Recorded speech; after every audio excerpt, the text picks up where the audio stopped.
देश को जल्द ही नया राष्ट्रपति मिलने जा रहा है। चुनाव आयोग राष्ट्रपति चुनाव की तारीखों का ऐलान कर चुका है और मौजूदा राष्ट्रपति रामनाथ कोविंद का कार्यकाल 24 जुलाई को खत्म हो रहा है। इससे पहले नया राष्ट्रपति चुन लिया जाएगा। लेकिन सवाल ये कि राष्ट्रपति का चुनाव होता कैसे है, आखिर राष्ट्रपति के लिए कौन करता है मतदान, देखिए इस रिपोर्ट में।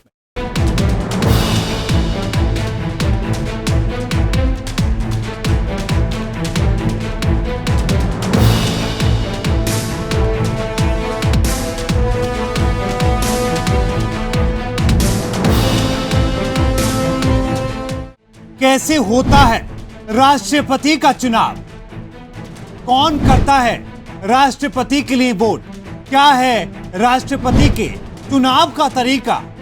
सबसे पहले आपको बताते हैं कि आखिर राष्ट्रपति चुनने का तरीका क्या है।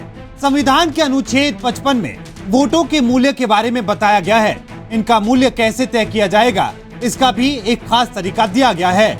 हर राज्य के विधायक का अपना अपना एक वैल्यू होता है। जैसे उत्तर प्रदेश में एक विधायक के पास सबसे ज्यादा यानी कि 208 वोट होते हैं। सभी 403 विधायकों के वोटों की कुल वैल्यू 83,824 होती है। इसी तरह सिक्किम के एक विधायक के पास सबसे कम 7 वोट होते हैं। सभी 32 विधायकों के कुल वोटों की वैल्यू 224 होती है। कैसे तय होती है विधायकों की वैल्यू? हर राज्य के विधायक की होती है अलग वैल्यू। चुनाव में क्या पड़ता है जनसंख्या का असर? अब सवाल ये कि इन विधायकों की वैल्यू तय कैसे होती है, आइए जानते हैं। किसी राज्य के विधायक के पास कितने वोट हैं, इसका पता लगाने के लिए उस राज्य की जनसंख्या को राज्य के विधानसभा सदस्यों की संख्या से भाग दिया जाता है। इसके बाद जो अंक निकलता है उसे फिर से 1000 से भाग दिया जाता है। फिर जो अंक प्राप्त होता है उसी से राज्य के एक विधायक के वोट का अनुपात निकलता है और यही हर राज्य के विधायक के वैल्यू को अलग अलग बनाता है। क्या है सांसद के वोट की वैल्यू? सांसद के वोट की वैल्यू कैसे होती है तय? सांसद के वोट से क्या होता है असर?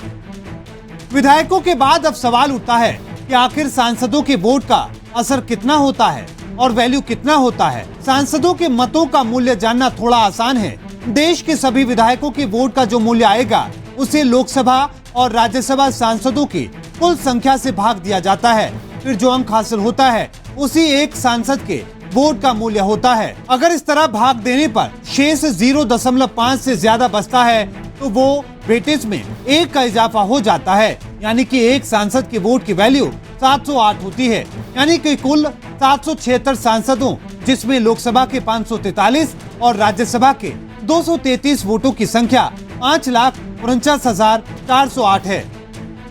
कौन लड़ सकता है राष्ट्रपति का चुनाव? क्या है राष्ट्रपति का चुनाव लड़ने का नियम? राष्ट्रपति चुनाव के लिए कितनी होती है उम्र? अब सवाल ये उठता है कि आखिर राष्ट्रपति का चुनाव कौन लड़ सकता है। तो आपको बता दें कि राष्ट्रपति का चुनाव कोई भी भारतीय लड़ सकता है। हालांकि इसके लिए आपकी उम्र 35 साल से ज्यादा होनी चाहिए और इसके साथ ही आपके पास 50 विधायकों का समर्थन होना चाहिए और राष्ट्रपति चुनाव लड़ने के लिए 50 प्रस्तावक भी होने चाहिए।